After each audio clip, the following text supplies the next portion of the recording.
Lai Gainsman? Ok, merci Monsieur Diop, je vous rappellerai. Les enfants, si vous descendez, passez de l'autre chemin pour entrer. Il dit que Lai Gainsman est dehors. Hey, hey, n'ayez pas peur, c'est pas grave. Je vais vous amener. Je vais enfin voir qui est ce Lai Gainsman.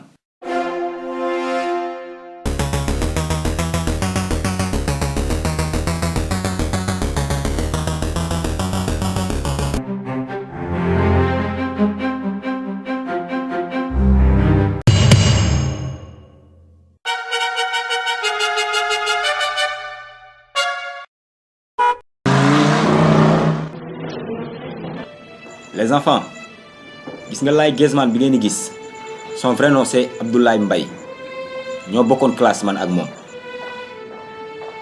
Bien sûr, on était dans la même classe et il était l'un des meilleurs élèves de l'école. Premier rek la doon jël mësul jël deuxième ay àndandoo yu bon ñoo yàq jàngam moo tax chaque jour maa leen bàyyi leen taxawaalu. Après l'école, rentrez chez vous et apprenez vos leçons. Bon, c'est la récréation. On se revoit dans 30 minutes pour le devoir. Ah ah.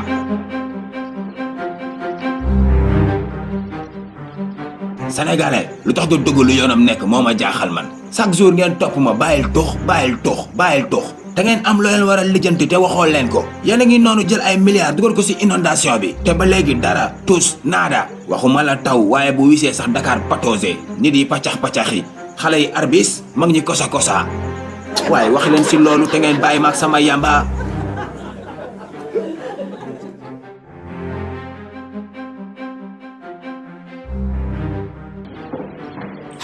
Saliou tey devoir bi nga ñëw toog sama wet dégg nga après dinaa la day jox sama mburu ndekki ak sama jus bisaab. mburu ak lan la. mburu ak spaghetti ak nen naa la joxaale jus bisaab.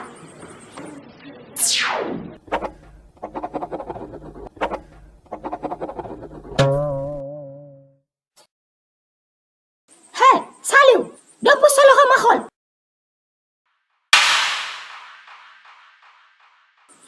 yow nga lekk sama mburu ak nen ba pare nekk fii naan ma duma xool. Il vous reste 30 minutes. Dépêchez-vous. Saliou barki yàlla duma la wax dara yow ba ñu wàcc.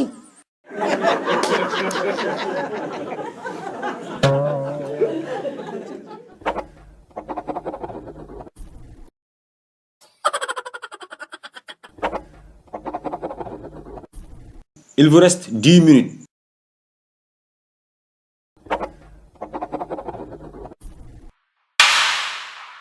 Hé, wuy sama ndey damaa jóg. Silence. Hey, Amadou, c'est quoi ton problème?